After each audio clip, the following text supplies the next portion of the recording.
नमस्कार, आदाब। RTV news Hindi में आपका स्वागत है। मैं हूं अशरफ करीम। आज सबसे पहले बात करेंगे महाराष्ट्र में जारी चुनावी घमासान की। जैसा कि आपको पता है कि एक तरफ महायुति है तो दूसरी तरफ महाविकास अघाड़ी है। अगर राष्ट्रीय स्तर पर देखें तो एक तरफ एनडीए है और दूसरी तरफ इंडिया गठबंधन है।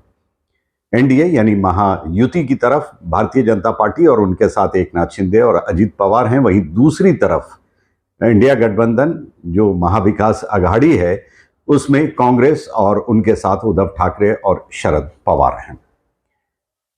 जैसा कि आप सब जानते हैं कि मुकाबला इन दोनों के बीच ही है, लेकिन जब कई पार्टियां एक साथ मिलके एक युति या अघाड़ी बनाते हैं या कोalition में लड़ते हैं तो उनका लक्ष्य होता है कि सबसे ज्यादा सीट जीतें या फिर इतने नंबर्स ले आए ताकि वो सरकार बना सके।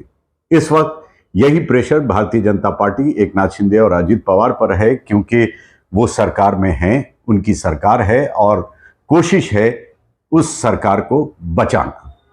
वो बचा पाते हैं या नहीं बचा पाते हैं ये तो आने वाला वक्त ही बताएगा या फिर रिजल्ट से पता चलेगा। लेकिन जब गठबंधन में कई पार्टियां एक साथ लड़ रही होती हैं तो उनके बीच एक और दबाव होता है या खींचतान होता है, और वो ये कि ज्यादा से ज्यादा सीट ला सके। वो पार्टियां ज्यादा से ज्यादा सीट लाएं ताकि मुख्यमंत्री पद के दावेदार बन सकें और साथ ही साथ मंत्रिमंडल में ज्यादा से ज्यादा भागीदारी हो।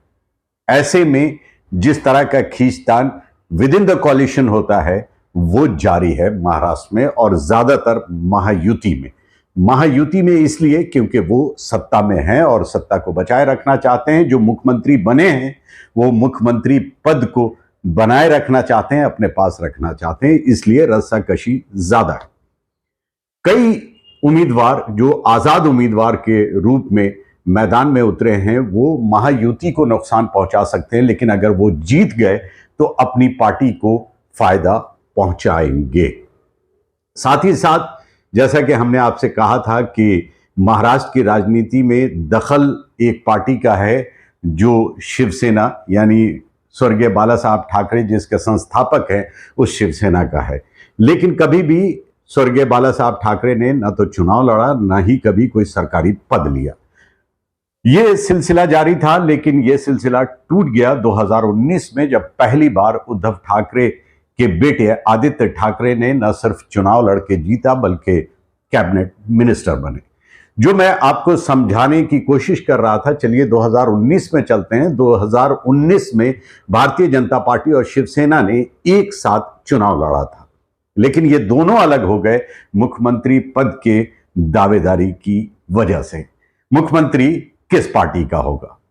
शिवसेना अलग हो गई और उसने सरकार बनाई महाविकास अघाड़ी के नाम से, जिसमें कांग्रेस और राष्ट्रवादी कांग्रेस पार्टी शामिल थी और उद्धव ठाकरे मुख्यमंत्री बने। पहली बार ठाकरे परिवार से कोई सरकारी पद पर आए, दोनों उद्धव ठाकरे भी और आदित्य ठाकरे भी। इस बार पहली बार शिवसेना से अलग हुए राज ठाकरे, जिन्होंने अपनी पार्टी बनाई महाराष्ट्र नव निर्माण सेना। उनके सुपुत्र अमित ठाकरे माहिम से चुनावी मैदान में हैं। यानी ये सिलसिला जब खत्म हुआ सरकारी पद लेने का या किसी पद पर आसीन होने का या फिर चुनाव लड़ने का, तो उस सिलसिले की कड़ी में ये दूसरा नाम है अमित ठाकरे का। लेकिन उनके लिए मुश्किल भरा है, क्योंकि शिवसेना के जो सिटिंग एमएलए हैं, शिवसेना यानी एकनाथ शिंदे गुट के, वो हैं सदा सारवंकर। उम्मीद ये की जा रही थी कि 4 तारीख को वो अपना नॉमिनेशन वापस ले लेंगे, लेकिन ऐसा हुआ नहीं।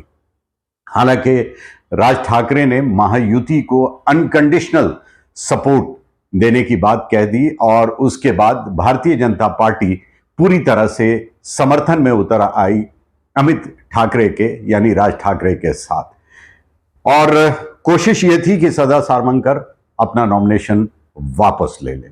एकनाथ शिंदे पर भी दबाव था, उन्होंने भी कोशिश की, लेकिन ये सारी कोशिशें नाकामयाब हो गई। यानी ठाकरे परिवार से जो दूसरा व्यक्ति चुनावी मैदान में है उसके लिए रास्ते काफी मुश्किल भरे। जैसा कि हम आपको पहले ही बता चुके हैं कि गठबंधन में जो पार्टियां हैं, जो लोग सत्ता में हैं, उनमें रस्साकशी अब भी जारी है ज़्यादा से ज़्यादा सीट लाने की। हालांकि बीजेपी के पास सीट ज़्यादा है, बंटवारा, जो सीटों का बंटवारा हुआ उसमें भारतीय जनता पार्टी के पास सबसे ज़्यादा है। दूसरे नंबर पर एकनाथ शिंदे की पार्टी शिवसेना है और तीसरे नंबर पर अजीत पवार की पार्टी राष्ट्रवादी कांग्रेस पार्टी है। चलिए अब दूसरे मुद्दे की तरफ चलते हैं, चुनावी नारों की बात करते हैं, जो बाद में चल के चुनावी जुमले भी हो जाते हैं।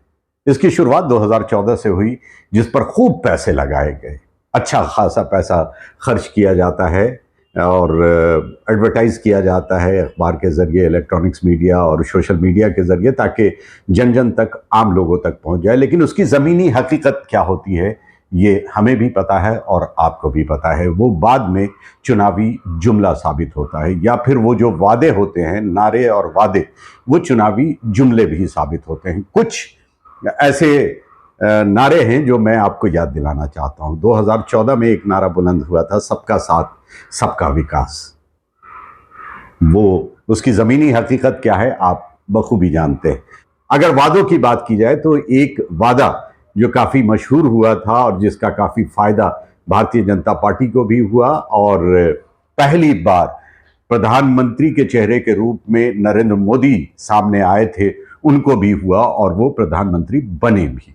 उस समय वादा ये किया गया था कि अगर भारतीय जनता पार्टी की सरकार बनती है और नरेंद्र मोदी प्रधानमंत्री बनते हैं तो काला धन वापस लाया जाएगा और हर एक व्यक्ति के अकाउंट में 15-15 लाख रुपए आएंगे।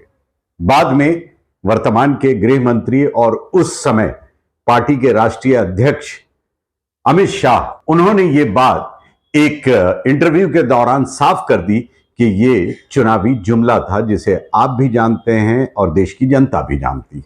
15 लाख रुपए अकाउंट में क्यों नहीं आ रहे? देखिए, ये जुमला है। किसी के अकाउंट में 15 लाख रुपए कभी नहीं जाता, वो उनको भी मालूम है और आपको भी मालूम है, देश की जनता को भी मालूम है। किसी को कैश कभी नहीं दिया जाता, वो सबको मालूम है। ये भाषण देने का एक तरीका है, एक जुमला है। तो अब किस चुनावी नारे पे विश्वास किया जाए, यकीन किया जाए, किस वादे के भरोसे चला जाए, ये आप पे डिपेंड करता है। एक नारा जो काफी मशहूर हो रहा है, और वो नारा सबसे पहले उत्तर प्रदेश के मुख्यमंत्री योगी आदित्यनाथ ने दिया। एक सभा में उन्होंने कहा कि बटोगे तो कटोगे, एक रहोगे तो नेक रहोगे। ये काफी इंपॉर्टेंट लगता है, काफी महत्वपूर्ण लगता है, लेकिन ये किस संदर्भ में कहा गया ये समझ पाना मुश्किल है। किससे कहा जा रहा है ये समझ पाना मुश्किल है। ये मैं नहीं कह रहा, बल्कि मुंबई में चारकोप से जो भारतीय जनता पार्टी के उम्मीदवार हैं, काफी वरिष्ठ नेता है योगेश सागर, उन्होंने एक इंटरव्यू के दौरान, एक इलेक्ट्रॉनिक्स मीडिया, एक न्यूज चैनल के इंटरव्यू के दौरान ये बात कही कि ये माननीय योगी आदित्यनाथ जी ने जो कहा है, किस संदर्भ में कहा है, वो मुझे समझ में नहीं आता। बटेंगे तो कटेंगे वाला नारा माननीय योगी जी ने दिया है, वो कौन से संदर्भ में है वो मुझे यहाँ उसके बारे में पता नहीं है। उसमें थोड़ी सी तब्दीली करके जो देश के प्रधानमंत्री हैं भारतीय जनता पार्टी के, नरेंद्र मोदी जी, उनके नाम से पूरे देश भर में और महाराष्ट्र की अगर बात की जाए तो तमाम अखबारों में एडवर्टाइज किया गया, एक हैं तो सेफ है। चलिए, ये भी एक अच्छा नारा है, लेकिन ये जुमला साबित ना हो, ये लोगों के जहन में जरूर है, क्योंकि हमने आपको बता दिया कि इससे पहले जो वादे थे और नारे थे उसके बारे में ये कहा गया कि ये तो चुनावी जुमला है। अब रहा अगर इसकी पड़ताल करें कि बटोगे तो कटोगे, ये कब और किस सूरत में कहा जाता है, ये बड़ा अच्छा नारा है। और इस नारे का इस्तेमाल तब किया जाता था जब ब्रिटिश साम्राज्य था, जब ब्रिटिश की हुकूमत थी इस देश में, और ब्रिटिश का फॉर्मूला था कि डिवाइड एंड रूल, बांटो और राज्य करो। तब जो आजादी की लड़ाई लड़ रहे थे देश में, लोगों ने नारा बुलंद किया था एकता का, एक रहो मजबूत रहो। पूरी एकता के साथ इस ब्रिटिश साम्राज्य की चूल हिला दो, और वो हिलाने में कामयाब रहे और ब्रिटिश साम्राज्य का सफाया हो गया 1947 में। एक वाकया मुझे याद आ रहा है कि किस तरह ब्रिटिश बांटने का काम करते थे। ये वाकया 1929 का है और लुधियाना से जुड़ा है। ये वाकया लुधियाना के रेलवे स्टेशन के बाहर उस समय के ब्रिटिश राज्य या ब्रिटिशर्स ने, विदेशी ने, जो इस देश पर हुकूमत कर रहे थे, जो डिवाइड एंड रूल की पॉलिसी चला रहे थे, उन्होंने लुधियाना रेलवे स्टेशन के बाहर 2 पानी पीने के मटके लगवाए। एक पर तख्ती लगी हिंदू और दूसरे पर मुसलमान। एक शख्स था जिसके समझ में यह बात आ गई कि ये तो उनकी साजिश है बांटने की और बांट के काटने की, यानी राज्य करने की। उसने वहां की एक मशहूर मार्केट है, घास मार्केट, वहां एक ठेले पे खड़े होके जोर आवाज में लोगों को बुलाकर इकट्ठा करके ये समझाने की कोशिश करता है कि ये एक तरह की साजिश है और इस साजिश के तहत ब्रिटिश साम्राज्य हमें बांटना चाहती है। हम बटेंगे नहीं, अगर बट गए तो कटेंगे। उसके बाद एक साथ नारा बुलंद हुआ, सबका पानी एक है। उस शख्स का नाम था मौलाना हबीबुर रहमान लुधियानवी। बाद में उनको जेल भी जाना पड़ा और वो आजादी की लड़ाई में शामिल रहे और कोशिश करते रहे हिंदू मुस्लिम एकता की, जो बांटने की कोशिश ब्रिटिश की तरफ से हो रही थी। और ये अकेले नहीं थे, हर धर्म से, हर जाति के लोग इस कोशिश में लगे थे कि हम एकजुट रहें, एकजुट रहेंगे तभी हमारी ताकत है। तो इस संदर्भ में तो वो ठीक था, लेकिन अभी किस संदर्भ में ये कहा गया कि बटोगे तो कटोगे, ये समझ में नहीं आ रहा है। ये मेरी भी समझ में नहीं आया और खैर मुझे अगर छोड़ दिया जाए तो बीजेपी के जो लोग हैं उनके भी समझ में नहीं आया। और इससे आगे 2 कदम और आगे बढ़ते हैं, क्योंकि कोalition में जितनी भी पार्टियां होती है, गठबंधन में जो पार्टियां होती हैं, उनके अपने अपने वोट बैंक होते हैं, उनकी अपनी आइडियोलॉजी होती है जिस पर वो चुनावी मैदान में जाते हैं। साथ ही इसलिए चुनाव लड़ा जाता है कि एक दूसरे का वोट एक दूसरे को ट्रांसफर हो। लेकिन अगर वोट कट जाए तो ऐसे में बड़ी मुश्किल हो जाती है एडजस्ट करने में। यही वजह है कि अजित पवार, जो कि कद्दावर नेता है एनसीपी के और सरकार में शामिल भी हैं, उन्होंने योगी आदित्यनाथ से ये गुजारिश की है कि वो उनके चुनावी क्षेत्र में ना आए। बल्कि यूं कहे कि उन्होंने ये साफ कह दिया कि योगी आदित्यनाथ की जरूरत उनके चुनावी क्षेत्र में नहीं है। इसके पीछे का मकसद क्या है वो आप अच्छी तरह समझ रहे होंगे। वो नहीं चाहते कि उनका वोट किसी तरह से उनसे छिटक जाए या उनसे बिखर जाए। तो ये सारी चीजें चल रही है। हालांकि वो जो एक है तो सेफ है, ये जो एडवर्टाइज किया जा रहा है, ये जो लोगों तक पहुंचाया जा रहा है, ये नारा तो बहुत अच्छा है। और अगर उसी संदर्भ में काम किया जाए, देश में एकता के लिए काम किया जाए, सबको एक साथ लेके चला जाए, जैसा कि नारा उन्होंने नरेंद्र मोदी जी ने दिया था कि सबका साथ सबका विकास, अगर उस संदर्भ में काम किया जाए तब तो बहुत अच्छा है।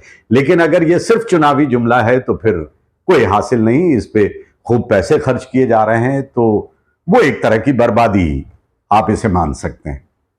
चलिए आज के लिए बस इतना ही, लेकिन ताजा तरीन खबरों के लिए देखते रहिए RTV news. RTV news Hindi, सच्ची खबर हर कीमत पर।